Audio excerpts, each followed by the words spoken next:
So, I know we're both pretty busy today, so we're kind of just running and gunning.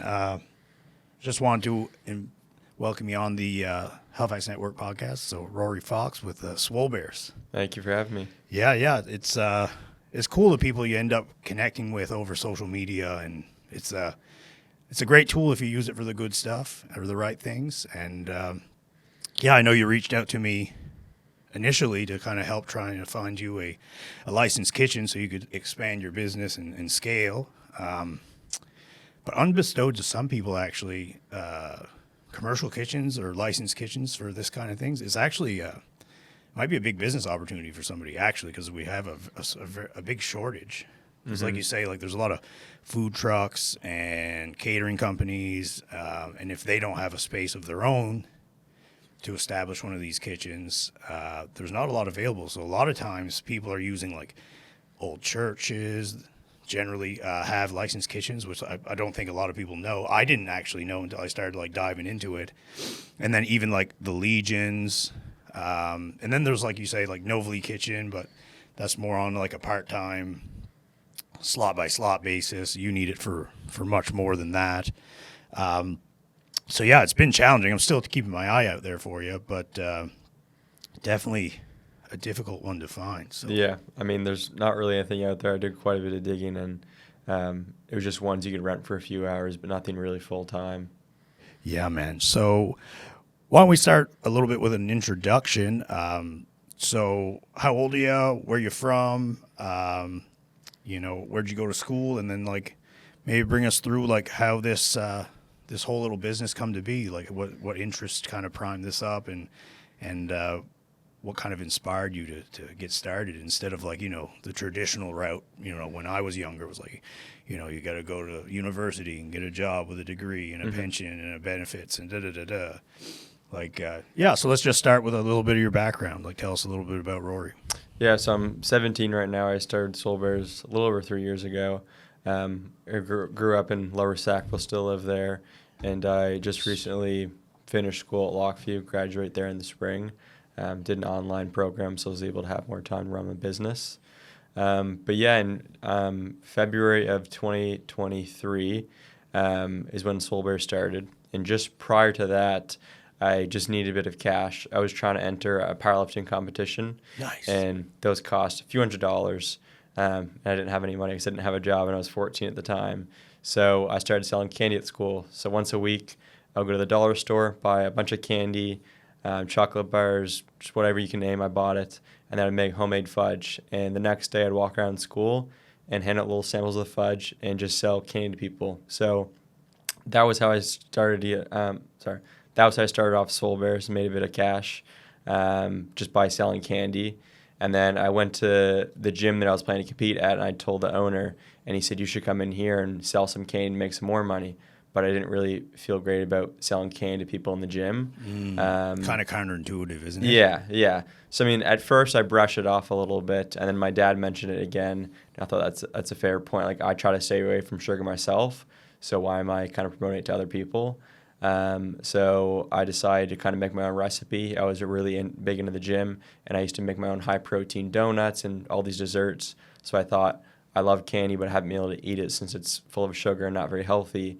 So I should try and combine the two, make my own high-protein gummies. So as soon as I kind of had that thought, I just jumped on it. I ordered some protein powder online that I knew was good, and I just started testing a bunch of different recipes. The first year or so, it was very, very small. I mean, I started with like $300. I wasn't really doing anything crazy with it, but it was just pretty much selling a few bags here and there at the gym and at school. And then I started posting a bit more on social media. I gained some traction on there.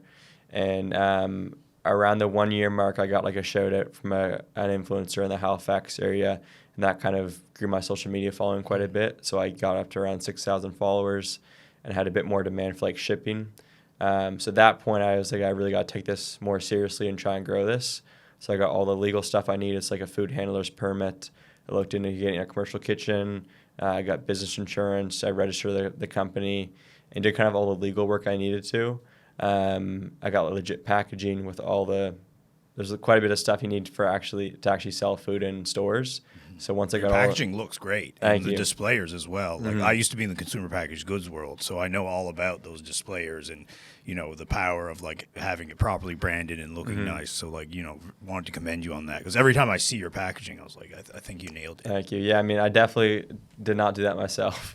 Yeah, but I mean, you're the creative mind to it too, right? So I had an original packaging design, and it wasn't super good. I thought it was good, and a lot of people told me it was good. And then I met up with Ryan, the co-founder of Cove Soda, and he pretty much just straight up told me I needed to rebrand my packaging because it didn't look very good. And I was like, well, I'm going to take his advice and kind of see what we can do with this. So for a few weeks, we kind of worked together on some like packaging design, just using AI quite a bit to kind of give us some inspo. So I was posting all these polls on my Instagram page, just trying to see what people liked better. And then a few people messaged me saying you should reach out to this guy named Matt from Dose Design House, just a bunch of packaging design. So I reached out to him, and he was like, this is sick. Let's just do some sick packaging for you. So he did all the new bag designs, and then he did the displays for me as well. Because the old recipe, they used to have to be refrigerated. So I just sold about 8 gyms beforehand, and they were just put in the fridge. So now they were going to be shelf stable. All these gyms didn't have a spot for them. They just had energy drinks in the fridge. Right. So I thought I'm going to have to get a display for these. But it turned out really good. I mean, I think it draws attention way better. And I've seen sales increase quite a bit by having those displays set up. Oh yeah, well it's kind of like it's called like a point of interruption, right? So like when the people are passing through, and there's usually like the perimeter of the store, and then if you look at a grocery store, there's the outer perimeter, and then there's all the aisleways, and then you have like the aisle displays, and then you'll have displayers in the aisles. So it's always like a way to like, oh, what's that? Oh, maybe we do want that, and then they'll grab some stuff and go. So, yeah, it's very strategic in terms of how you use those displayers. So, yeah, that's great. Just to rewind a little bit, like when did you realize, like, you're so young, and it's great to hear that you're very health conscientious because I think that's a very high priority, or should be for most people, just with like all the processed foods, and it's easy to slide into a McDonald's drive-through. I'm guilty of it too. I kind of like it, or I do I like a treat here and there. But like, when did you realize like health and fitness was really important to you? Like, and what kind of inspired that? Is there anything specific in your life that especially drew you to powerlifting? And fun fact, I used to powerlift as well. I won powerlifting nationals in 2014. Oh, sick. Yeah. So we have some common ground there. So it's been a huge part of my life as well. So I always enjoy hearing from other younger folks coming up behind me. Yeah, so in 2020 when COVID kind of hit, I realized I wasn't the healthiest. I was a bit out of shape. And I mean, I was still young and I played baseball, but I didn't have very good cardio. I wasn't very strong. And I thought I just got to get in better shape for the baseball season. So I decided I'm going to cut out all processed sugar because I was eating candy and ice cream like every single day. And I just realized that wasn't going to help me at all. So I set a hard line. I was like, I'm not going to eat any of this. And I stuck to that for years and years. I haven't eaten anything. I've leaned a little bit back on that now. I'm not nearly as strict, but I still try to stay away from that stuff. Yeah, you got to treat yourself here and there, right? Yeah. But I just realized it wasn't going to help me at all, so I cut that out. I started going on like long-distance runs twice a week. I got up to doing like 15-kilometer runs. That's awesome. And at-home workouts because the gyms were closed. So, yeah, that was kind of the main thing. And that kind of helped me in business, too, kind of having that mindset of like showing up every day to hit my workouts and all of that. But, yeah, I just wanted to be healthier, and I knew that if I didn't change and take that step, then it wouldn't have happened. So, yeah, I just started running every week and hitting at-home workouts until I could actually go to the gym. Yeah. And how are you doing now? Are you still kind of in the powerlifting, or did you kind of move to more functional fitness, or has like business kind of consumed you for some time and like maybe that's not as important at this moment? But like, what's kind of your jam these days? Still big into the gym, more functional fitness now. Yeah. I had a few like little minor injuries with powerlifting, and it didn't really go hand in hand with baseball as well. I mean, I pitch in baseball, so my arms were often quite tired. I had a few injuries with that, so that kind of set me back on my powerlifting.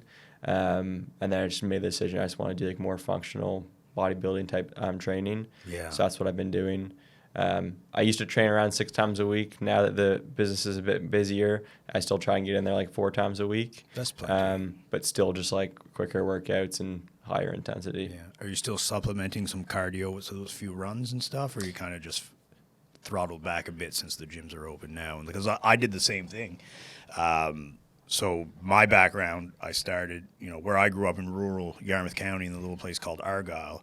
We used to have this little place they called the Health Club. It used to be an old convenience store. And they just, like, a lot of it's like homemade weights, like from the welders, like built squat racks and hack squats and leg presses. And where I grew up, like, the strongest guy was kind of like the coolest. So, like, early on, I realized, like, that I not only liked the idea of being, like, cool, I guess, as a young kid, which is kind of funny looking back now. It was like, whatever. But I really did enjoy, like, just, like, working on myself and, like, lift a little bit, a couple more reps or a couple more pounds each day or each week. And then I kind of did some amateur bodybuilding for a while. And then I was, in my off season, we'll call it, I was doing powerlifting. And then I kind of went back and forth with that, and then succumbed to a few injuries and kind of had to take a step back and look like, hey, like, what am I doing this for? Who am I doing this for? Is this worth the amount of, like, pain I guess I'm putting my body through, or stress, we'll call it. And then I ended up tearing my quad. I won powerlifting nationals, like I said, in 2014, and then obviously you win something, it's like, oh wow, well maybe I'll try and do this again. So I was getting ready for 2015 and ended up tearing my quad. Luckily I didn't need surgery, but it was a very unpleasant experience, to say the least. And I don't know if you listen to a lot of podcasts, and maybe it's a bit more old school, but, like, I used to listen to Rogan, like, since he's been going, and he always is like, a little bit less now, but especially in his earlier stuff, he's like, everybody should try jiu-jitsu. And I was kind of, like, a little bit into mixed martial arts, like watching UFC. And then, so that's primarily what I just jumped in one New Year's, because I was, like, kind of not doing anything, because I was, like, bummed out. I was injured, and I didn't really know what direction I wanted to go. And I was like, man, I kind of always wanted to try this jiu-jitsu thing, because maybe I got brainwashed into it, but anyway, I jumped in and I never looked back. So I'm all about, like, functional fitness now, doing some runs to complement that. And then I'm still in the gym, doing a lot of preventative maintenance just to keep injuries away. And then obviously, there's still some stuff to work on too. So that's kind of a little background on my end of things in the fitness. So I always enjoy hearing, especially younger folks, and, kind of enjoying and getting into the stuff that, really I feel like helps really develop you into a good disciplined person, because you understand delayed gratification and putting in the work, and kind of like what you got to do to grow your business. Like, it's not all right now, but you got to do a lot of work up front to get to the good stuff. So yeah, I think delayed gratification is a big thing. I mean, so many people just want to have that joy or success, like, right away. But the reality is, if you're trying to build a business or you're getting fit, it's going to be a lot of really hard work until you actually get results. For sure. Do you feel like people your generation, like, kind of get lost in that a little bit, because, like, Instagram and Snapchat and Facebook, it's all like, because, like, obviously you've done a ton of grinding and work, and, like, probably I've been watching your videos and your updates, but, like, I'm sure there's a lot of behind the scene headaches and, blood, sweat, and tears that, like, a lot of people don't see. What they do see is Rory killing it with his swole bears, and, like, they don't see the struggle and all the work and probably the late evenings and nights, like baking and cooking and failed batches and redos, and maybe this taste doesn't taste as good as I thought. Like, do you feel like everybody's kind of looking for the quick fix instead of, like, really putting in the work required to build something that you've built? Yeah, 100%. I mean, a bit more background on, like, what's happened in the last 3 years, because there was a bit of an interruption there that almost shut the business down. But for the first 2 years, like I said, it was still pretty small. December of 2024, I launched my Canada-wide shipping, and that was going for about a month and a half. As I started to scale up and make more bags each week, my supply chain kind of broke. So my protein supplier, I got a flavor protein powder originally. They wouldn't continue to sell to me. So I had to completely shut down production in February of 2025 and fully reformulate. So I tried pretty much every single clear whey on the market. So clear whey is just like juice protein. And I couldn't find one that was really good enough. So I had to take it kind of the harder route and fully build it myself. So now I use unflavored whey isolate and my own, like, natural flavors. But I did, like, over 800 test batches with that new recipe. And I was literally doing it every single day. And it was definitely the hardest thing I've ever done, because I mean, I don't have a degree in chemistry or anything. I don't really know much about science and food science and all of that. So doing these test batches, I just had to do a lot of research, and I consulted with some food scientists, but it was very difficult. Like, I didn't really know the next steps to make, and there were a lot of different little routes I went down, and there were about a dozen times I thought I finally cracked the recipe and I had it, and then it just failed, and it was very difficult to be doing that for 10 straight months and have little to no progress. And I just got really down on myself. I didn't know if it was going to be possible to actually rebuild my recipe, because I've been shut down for business for almost a year. Right. And I've done 700 test batches, didn't know what it was. And then I just kept going, got to around 800 test batches, then I figured it out. And as soon as I had that recipe locked down, I just jumped on it right away. So within 2 months of kind of getting that recipe, I relaunched the full business, got into all my retail spots, and launched Canada-wide shipping. But yeah, that year I was shut down was very difficult, because like I said, I started with $300, so I was spending all this money on these new test batches and samples, and I knew it was gonna be pretty expensive to relaunch because I had to get all new ingredients. So I did a door-to-door sales job, and that's pretty difficult, doing door-to-door sales as well. Yeah. So in the summer, for about 3 months, I was working 9 hours a day, 6 days a week, going door to door, trying to make some money. And all that money I just put right into Swole Bears. And then the early mornings and late nights, I was doing test batches and research to trying to get this recipe back. And then I relaunched the business last month. So you're saying about delayed gratification. All these people have seen the relaunch and how successful it's been, but that's been a whole year's in the work and tens of thousands of dollars on test batches and all these things that I failed on that no one really saw because I wasn't posting during that time. And then they've saw the uprise. Yeah. A lot of people are always there for the up, but they don't see the undulation, the up and down. I'm just curious if you care to share, because 10 months of being out of operation after you thought you had something good, and maybe we rewind. The protein company that you had, they just decided they didn't want to sell with you, or was there some kind of conflicting interest, or? It was a bit of a weird setup. When I started, it was very, very small. So I was ordering 1 tub a month of protein powder. Right. I didn't have a partnership with them or anything. It was just ordering off the website. Yeah. So I was prepping to go up to Nationals for powerlifting to set up a booth. Mm-hmm. And I had to order about 100 tubs of this protein powder. And I placed a huge order, and half of it came. And I was waiting for the other half. And they were like, oh, no, we sent it all. And I was like, I only got half of it. So then there were all these issues with getting the rest of it sent, and they said, our website's not really meant for these larger orders. You'd have to have a business account to be able to do that, a wholesale account. They were very hard to actually get through to and talk to, and then eventually I got on a call with someone, and he basically just said they're not open to selling this to me for my use. All their other B2B partners were retailers, and they said they don't want me using it. Their finished good is a raw ingredient, which I kind of understood that. But the communication there was very, very poor. They pretty much said they were going to look into it and try and see what they could do to help me, and then they just ghosted me. Yeah, lip service. Yeah, so... Yeah, we'll look into it. Yeah, for a little while, I was like, oh, maybe we'll figure something out. And then that day I ran out of protein. It kind of hit me there's no way that it's going to work out to go with them. And also, if you're trying to build something big, it doesn't make sense to have your product fully built on someone else's. Yeah. So I knew eventually I was going to have to kind of make my own protein, my own flavoring. So the product is definitely better than it was now. It is better now than it was before. Right. It's a bit of a blessing in disguise. But yeah, it was pretty difficult to stuff finally start to go successfully, get into retail and start shipping, and sales start to pick up quite a bit. And then one day it all just shut down. Yeah. So yeah, just to get back to that, especially for young guys or even older folks that are looking to be entrepreneurs, or they're struggling in their business, trying to get over massive hurdles, something like your 10 months of being out of operation. Could you share a few things that maybe you did in those 10 months to just keep you motivated to know that this is just the short term, I will get out of this? It's just going to take some time. And what were some of the things that you did to help yourself along to ensure that you could bear through kind of this long, tough time? I mean, one of the biggest things I kept telling myself is if someone else is able to do it, like, so am I. That's what I used to tell myself when I would go on long distance runs and it was pretty difficult.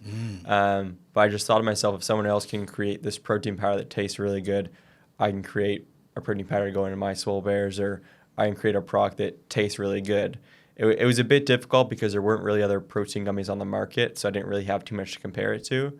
But I knew someone else out there in the world would be able to do this. So if they can, why couldn't I? So I just kept doing test batch after test batch after test batch, and every batch I just kind of saw what the issues were with it and how I could fix it. So I just kept making those tweaks every single time. And I mean, if I was a bit smarter at it, I probably would have gotten it a bit quicker. But I didn't take it the best route. But I mean, I kind of live and learn, right? Yeah. Mm-hmm. Through this whole production, from like even when it was going well to your 10-month hiatus that you had to kind of rethink the whole, kind of your whole supply chain really, and how you're going to get product, how you're going to, obviously you got to get back to the secret ingredients and putting everything together. Like, did you have a lot of support encouraging you, or did you have a lot of people being like, oh, Rory, man, like, listen, like, I don't know, like, are you putting your money in the right place? Or did you have a lot of people cheering you on? Like, did you have good support from your parents, your peer groups, your friends? Like, what was the overall message that you were getting when you're kind of going through this whole thing, if you care to share? I think people thought I was a bit crazy. I mean, yeah, I was spending a lot of money, and yeah, like for 10 months straight, seeing very little to no progress. People were just like, why are you still spending all this time and all this money on it? I did have some support though, but the funny thing is the people that support me the most are people like I didn't know. Really? There are people on Instagram that have seen my posts and they were messaging me. I had a few people that messaged me like every week, like check in, how's it going with the test batches, supporting me. But a lot of the people like closer to me that I knew, they just thought I was taking it a bit too far and they didn't think I was actually able to figure it out. I had quite a few people like ask me like, are you sure this is what you want to do? Like, do you actually think you'll figure this out? And I told myself, like, I know I can figure it out if I want to bad enough and if I work at this. But a lot of people just didn't really think I would be able to. Yeah. Why do you think that is? Do you feel like, and I kind of seen some of this throughout my, I'm a bit older than you, 37.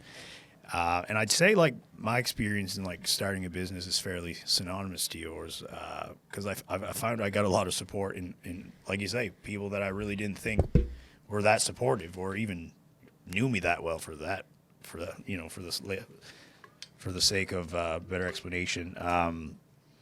So, yeah, it's just funny how, like, sometimes social media could be, like, a bit of a drain, but, like, now it seems like it was a positive thing for you because you're getting all this encouragement from other places. And I guess just to come back to, like, was there any one thing that you just, like, I know you're like, well, if somebody else can do it, like, I can definitely do it, which is great because that's kind of how, like, and I don't know the exact stats, but whoever, like, broke the fastest, like, quarter mile or whatever, I think it wasn't Hussein, it was somebody before him. And then they're like, everybody was like, whatever the time was, they were like, oh, it can't be done. Mm-hmm. And then somebody did it. And then all of a sudden a bunch of other people started doing it because they're like, oh, well, it's possible. Then we can definitely do it. So was there any one thing that, like, through this whole, oh, I don't know, man, like, is this the right thing? Are you putting your eggs in the right basket? Is there any one thing that you just kept, aside from that, kept telling you that, like, just reinforced that you were on the path you were supposed to be on and this was, like, kind of what you're meant to be doing? One of the things that helped me not quit with it was I just thought it would honestly be kind of embarrassing to quit with it. And I thought a lot of the excuses that were kind of popping up, I just thought, like, if I quit because of this, like, that can't be the reason I quit. Like, if something happens and I get shut down for something or something really difficult pops up and that shuts my business down, like, so be it. So running out of supply wasn't good enough reason for you to be like, all right, I guess we're out. Yeah. And I was like, I've done all these test batches. Like, I haven't come this far to just come this far. And right. A lot of the excuses nowadays that people come up with, I'm just like, I think if you give up for a lot of the reasons people bring up, it just doesn't really make sense. Yeah. And I just thought it'd be embarrassing, like, when people check in with me, like, how's Swole Bears doing? How's your recipe? I'm like, I quit it. It was too hard. Like, I just thought, I don't really care how hard it is. I'm still young. I still have time. I'm going to work as hard as I can at this, and I'll figure it out when I figure it out. But it was hard not knowing at all when that would be. Like, when I first shut down, I told myself it'll probably be 2 months I'll be back in business, and that's what a lot of other people told me too. Like, oh, like, you'll probably just get back pretty quickly. And then month after month after month, I had no idea when it was going to come back. So that was difficult too. But that's what I kind of just kept telling myself. Yeah, man. I used to have, before I got into real estate, I kind of had a little side hustle. You know, the guys that like have the trucks on the side of the road selling fish? Mm-hmm. Well, I was kind of doing that with my father because he just retired. Dad's a lobster fisherman, or was, and a Red Sea electrician. But lobster fishing primarily at the later parts of his life. He's still alive. I don't mean that he's still here. Later part of his business, I guess. Anyway, and he was talking about selling out, and he had a few buddies doing this, like pedaling off the back of the truck. And he's like, "Oh, do you think we could do that in the city?" And I was like, "Well, I'm sure we could do it." So, like, to your point, somebody else is doing it, so of course there's a way to do it. So, I ended up building up a little bit of a clientele. We actually got it going, and it started off with like a Google spreadsheet with some contacts. I just like took all my Gmail contacts out and emailed everybody who said I was doing this. Anybody that wants, you know, fresh fish or seafood, like, you know, just let me know. I'll put you on the mail out list. And then it was like a Google form order sheet, very rudimentary, like minimum viable product. Then all of a sudden, like, I had a fair bit of people like, yeah, no, I'll get 5 pounds, 10 pounds. And I was like, oh man, there's something here. And then we kind of built from that. And I know all the suppliers from back home because I'm from, like, basically, I'll call it like the fish capital of the world, we'll say, especially down in Argyle, Pubnico, and that whole South Shore. That's the lobster capital of the world. And then inshore fisheries, you know, I don't know if they watch this, but I think they own most of the haddock quota in Atlantic Canada. I think there's only one other guy that maybe owns a bit more. But anyway, my uncle used to be a captain for the boat, so I knew when all the product was coming. So I have the freshest product. And that's what people want. They want good price, not the grocery store price, and definitely not the grocery store quality. They want fresh, good price, reliable. And I was providing that. And then I built a little website. I called it shore2store.ca. And then it was cool, Shopify. So, like, you know, people would order, it'd be like, wee. And then, like, it was a cool, like, you know, little dopamine hit because I'd hear the orders coming in. I was like, oh, wow, this is actually working. But then I lost my corporate job, and it wasn't really enough to sustain me and my wife at the time and my 2 dogs. We have a 6-month-old daughter now, so she's a new addition, but she wasn't around then. And I really wanted to be a real estate agent, and I wanted to be one since I come out of university. And, you know, sometimes when you're spread too thin, you can't dedicate the level of focus you need to get something off the ground running. So I really had to pivot to what I think I really was meant to do, which is this. And the fish peddling was really supposed to be something for my father to do in retirement. And I was just going to do the technical stuff that he didn't really have the ability or the knowledge to do, like the website and the emailing and this. He was just like the product guy and helped sell the fish. So the moral of the story is I ended up closing it down for the simple reason that I didn't have the bandwidth to, like, keep on. And I still live with a little bit of that regret because I feel like I was just, like, almost there. Just a little more, couple more tweaks, couple more maybe supply chains to lock down because I wanted consistent product. But I still kind of flirt with the idea of, like, getting it back going because I've recently, in the past, you know, few years of doing this real estate stuff, I've met some cool people, especially doing the podcast. And my buddy John Bark owns Heligon. He's like a same-day courier business inside of Halifax. And I actually had at the very end, I was like, how can I get more product to more people in HRM? And I had met him, and it's basically has a business that they'll do. Like, if you order today, by tomorrow, the orders will be going out. They pick them all up, and then he just basically has a price point per postal code, and I just built it into the shipping of the website. So if you ordered X amount, which you needed to order a certain amount to make it make sense, the shipping be added in, and then I'd go drop everything off, and they'd cascade it out. It was kind of like an Uber Eats or an Amazon. Like, they have a dashboard to their system. They'd send you a picture when it's delivered, so you knew, and you could see, like, a progress bar, like, in transit. And then COVID happened, prices went crazy, and then people thought I was just putting my prices up to get more money. Mm-hmm. But it wasn't, because it happened that what I was selling the fish to people for ended up being like my cost. Yeah. So I wasn't making a ton of margin, but I needed to make enough to make sense for my truck, the fuel, and all this. So anyway, when a couple people kind of accused me of that too, like just jacking, and I was like, well, guys, it has to make sense for me too. Like I can't just take a loss to get you fresh fish. So anyway, that was kind of like the dagger in the coffin where it's like, you know what? The world's a little too out of sorts right now. I just got to put this on pause. And I put kind of all my eggs in this basket. And luckily I did, because we wouldn't be here today. I wouldn't have a successful real estate business. And honestly, I think this is the best phase of my life, to date. So I think it was the right choice, but I don't like to live with regret. So, I don't know if I find another ambitious guy like you that maybe wants to partner or something, and because I have the framework and I have the connections, I might try it once I get a few more irons out of the fire first. But anyway, that's a little bit about me and my endeavor. I think there's something to be said, because I think a lot of people end up giving up right before they crest that hill. Mm-hmm. And I feel like that's almost where I shut down short of store. And then I had a lot of people, even good friends of mine, were like, oh yeah, Chris, well, you're just making a job for yourself. It's not really it's not really going to be anything. And I was like, what a thing to tell your friend. Yeah. You know what I mean? I thought this is a guy that I thought was a best friend. And I was like, well, are you saying this because you're jealous that you're not willing to put in the work to do it? It was totally weird to me.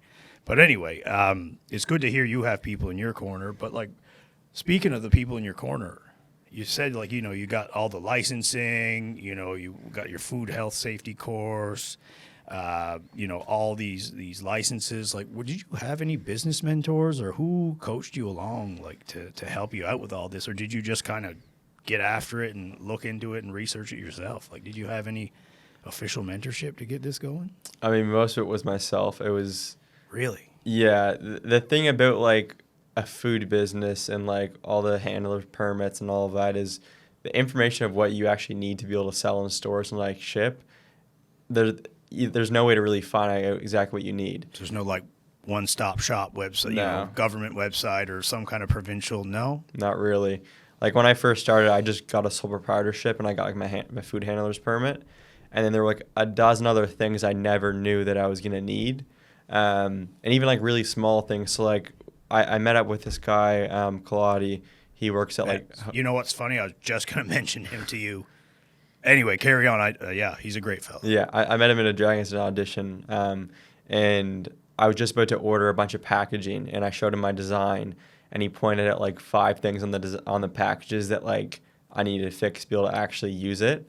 I didn't have a barcode, I didn't have any French on there, I didn't have. Oh yeah, got to be bilingual in Canada, right? There was a ton of things on the package I just didn't have, and I was about to spend a ton of money, a lot of the money at the time, on this packaging.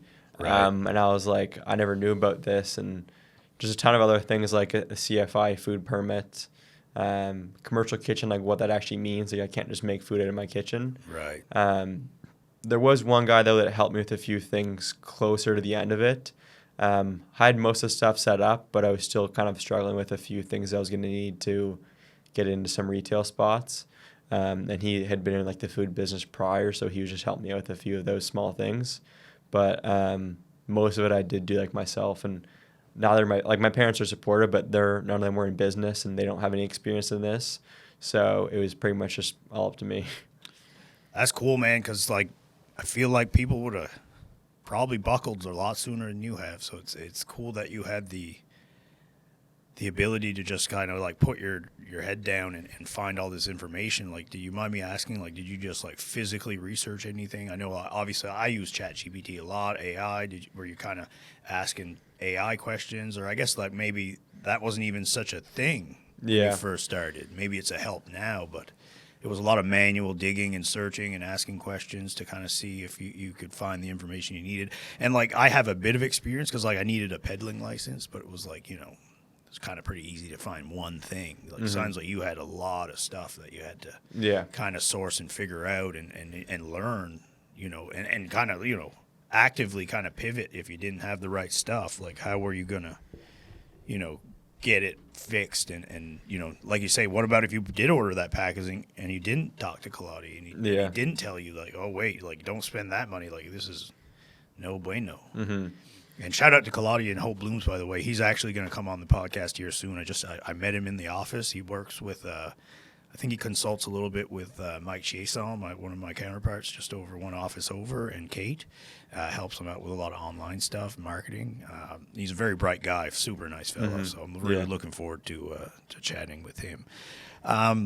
Let's dive a little bit into maybe some products. Like, we're talking a lot about, you coming up and building the brand, the business.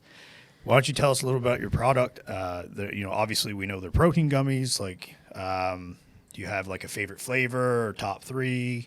And maybe share some of the feedback maybe that you've been getting from people. Yeah, so I mean, Swole Bears are basically just like high protein, low calorie gummies. They're sweetened with honey instead of like glucose or regular granulated sugar. The whole idea behind it, though, is you get the taste of kind of like the macros of like a protein bar, but they have more protein and less calories than a typical protein bar. Whole bag's only got 150 calories, but 22 grams of protein. Nice. It's got 8 grams of natural sugar and then 7 grams of fiber as well. But yeah, like right now we only have 3 flavors just because it was pretty expensive to get flavoring and kind of get everything set up at the start. So I only start with 3 flavors for the launch, which were Watermelon Warrior, Muscle Mango, like that, and Cherry Crusher. I wanted to have like all gym themed names, so that's where like those came from. I like that. But there's a few new flavors coming soon. I mean, I want to try and incorporate new flavors every 3 to 4-ish months. So the next flavor we're going to be dropping will be next month. It's an orange flavor. Still working on what the name is, but I'm thinking like Orange Oasis or Tangerine Titan, something like that. Nice. I've seen the video on that one, actually. Yeah. Had a few suggestions. I got to look through there and see what I'm thinking. But we're doing an exclusive drop of that one for the first week. I'm not able to say who it is yet, but we just got to go with like a bigger supplement retailer. Nice. So for the first week of launching with them, the orange flavor is going to be just exclusive before it's at any other retailers. But then we're working on a few other ones right now, like a lemon lime, which I think is going to be really, really good. Sounds good. And then we're working on a peach one, blue raspberry. There's a few that are in the works right now, but the next one will be the orange, and then probably a peach or lemon lime. That's cool, man. Yeah, that just brings me back to my consumer packaged goods background. So just to kind of elaborate a little bit further on that, I work for Unilever Canada, and if Unilever doesn't ring a bell, they own a lot of probably stuff that you have around the house that maybe you didn't know until you look behind and you see the little blue U. But where I specifically managed, what I managed for them was their gas convenience ice cream business. So like Klondike Popsicle, Magnum Novelty Bars, Breyers ice cream, and then Ben & Jerry's. And then Ben & Jerry's kind of like just reminds me of kind of like what you're doing. Obviously you're selling good stuff and they're selling ice cream, so it's not quite the same category, but their approach was they would always add flavors in because they just had the flexibility and the ability to do that in their plant, and then they were kind of base what they would keep on permanently throughout Velocity, but they always tried to always add like some new fun stuff in just to kind of get a little boost here and there and see what worked out in the community. Do you find like, would that be kind of probably pretty synonymous to the strategy you're going to take? Like you're obviously looking at velocity, how much quantity, how well product performance, like for per flavor, per SKU is doing. Anyway, it just kind of reminds me of that. So obviously like you'll kind of do a launch, and if it goes well, do you keep it? Or if it launches and doesn't quite do what you think, maybe you drop it and go back to the drawing board and kind of get another one. Yeah, kind of. I mean, I see myself doing quite a few different flavors. Like I think of like energy drink brands, like say you think of Alani Nutrition. Yeah. They have a ton of different flavors. So that's kind of the route I want to take, just doing a bunch of different flavors, see what people like. Yeah, because everybody's got different palate, different taste buds. And for Swole Bears, like eventually down the road, I want to branch out to other products, like other high protein snacks. But for the next few years at least, I'm just going to stick with the protein gummies. And I think to kind of keep the growth, I need to be branching out to new flavors, new type of SKUs. So I'm thinking of like if I get into a bigger retail like Costco, for example, having like a big box that has like little smaller bags in them, like snack size bags, all different type of things I could play with right now. because our serving size is about 40% bigger than like all the competitors in the space. So if you think of any of like the low sugar or low calorie gummies, they're all 50 grams in a bag, and ours are 70. Nice. So there's some things we can do with that of SKUs and flavors that we can kind of do to bring in some more excitement. So that's kind of my plan for it for now. Nice. Obviously, could be confidential, so you don't have to comment, and we can talk about this offline if you want.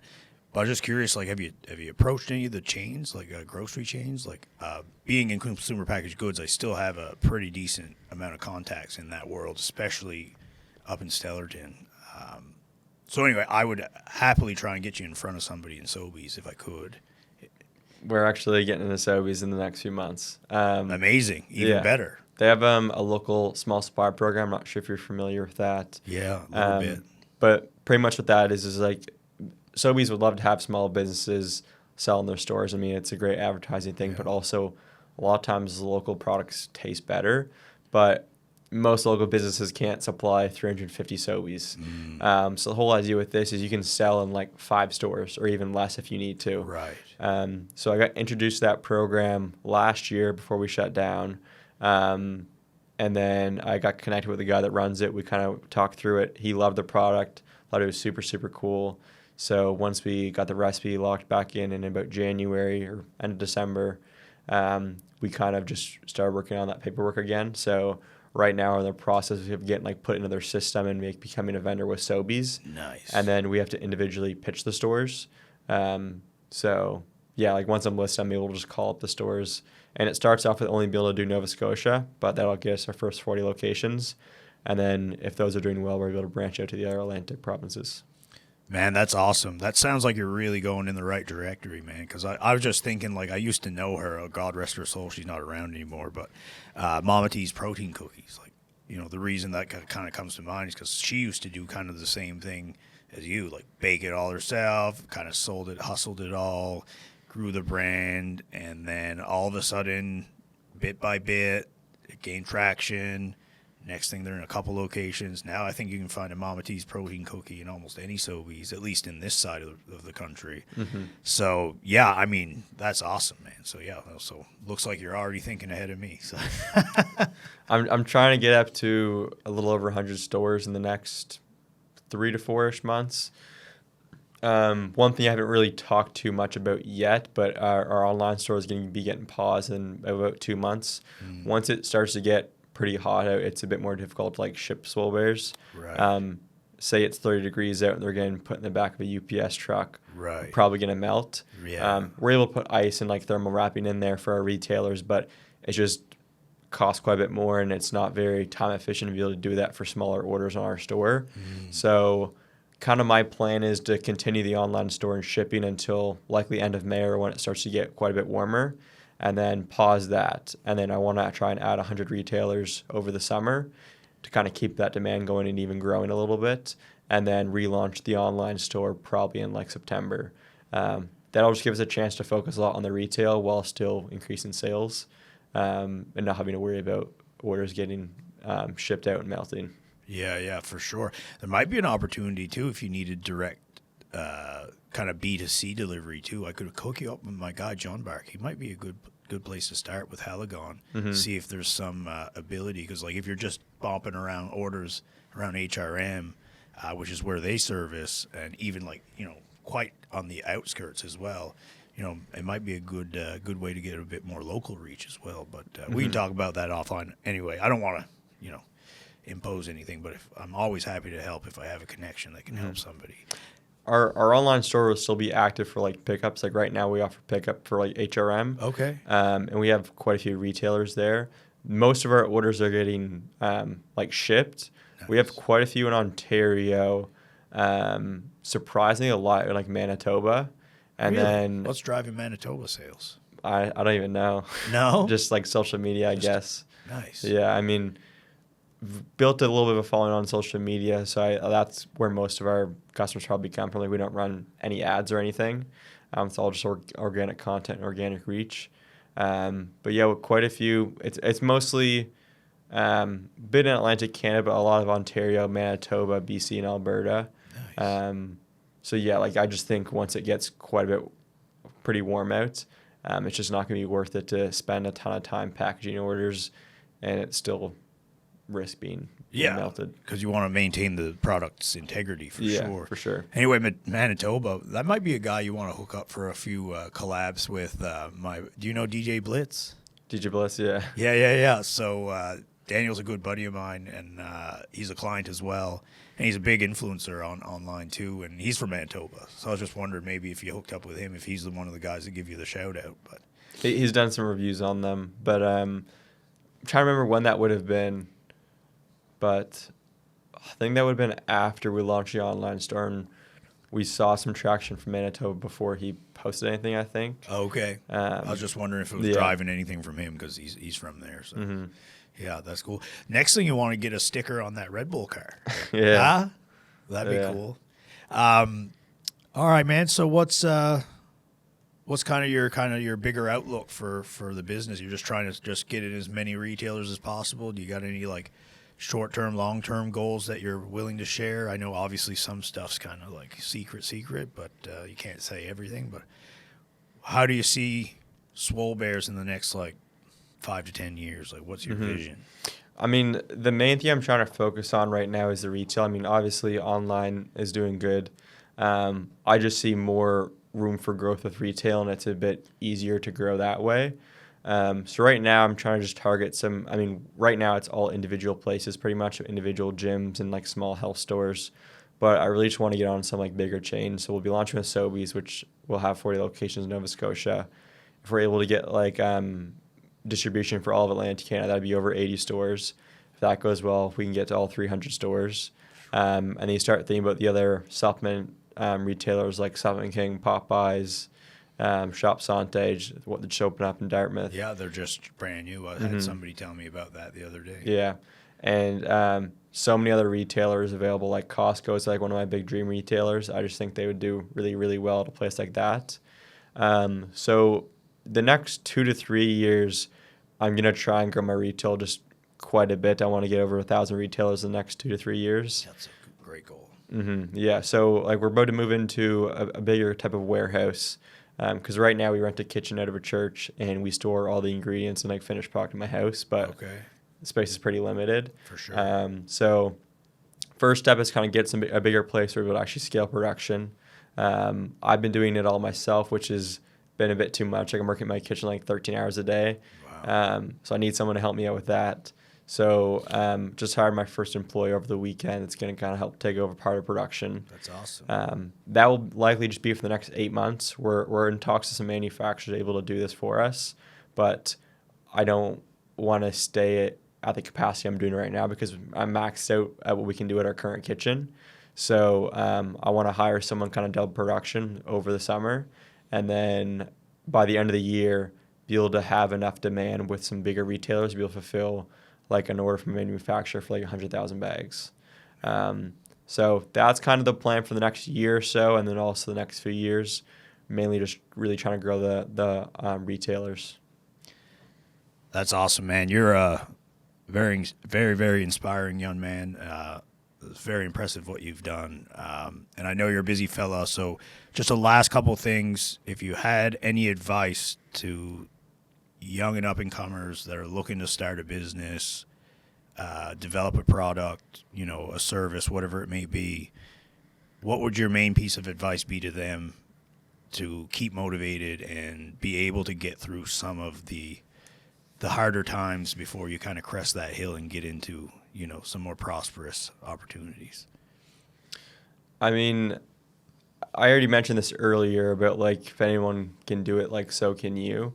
I won't repeat that comment exactly, but I think when you're looking to get started with something, so before you're necessarily in that phase, but you have an idea, the biggest thing I've noticed is you need to just get into it right away. Like I've had quite a few people come up to me and like ask me for business advice, or like they have a business idea of something they want to start, and they just don't start it right away. They're like, oh, I'll start it next week or whatever. And that's the biggest issue I've seen with a lot of people is they have an idea and they wait around for like the perfect time. There's no perfect time. Yeah. As soon as that idea of Swole Bears and protein gummies clicked in my mind, I literally went online and bought protein powder like within like an hour. Like I had the idea and I was like, I'm not going to think about anything that could go wrong. I'm just going to start this, because if you think of like the grand picture, it's going to seem very overwhelming. So you just kind of need to take stuff one step at a time. Like if I look back 3 years ago to compared to what I'm doing now, if I thought of getting a commercial kitchen, like getting my own like little warehouse, trying to get into Sobeys and some bigger retailers and have all these food handler permits and all this stuff, it would have seemed like impossible and like super overwhelming. But it all started with just taking that first step and ordering some protein powder online. So the biggest thing I always tell people is just start right away. As soon as you have that idea or you think you can start something, don't hold back on it, just do it. And kind of take things one step at a time. It's something that I've been struggling a little bit with recently. Thinking about all the growth that kind of needs to happen the next few years to achieve what I'm trying to do.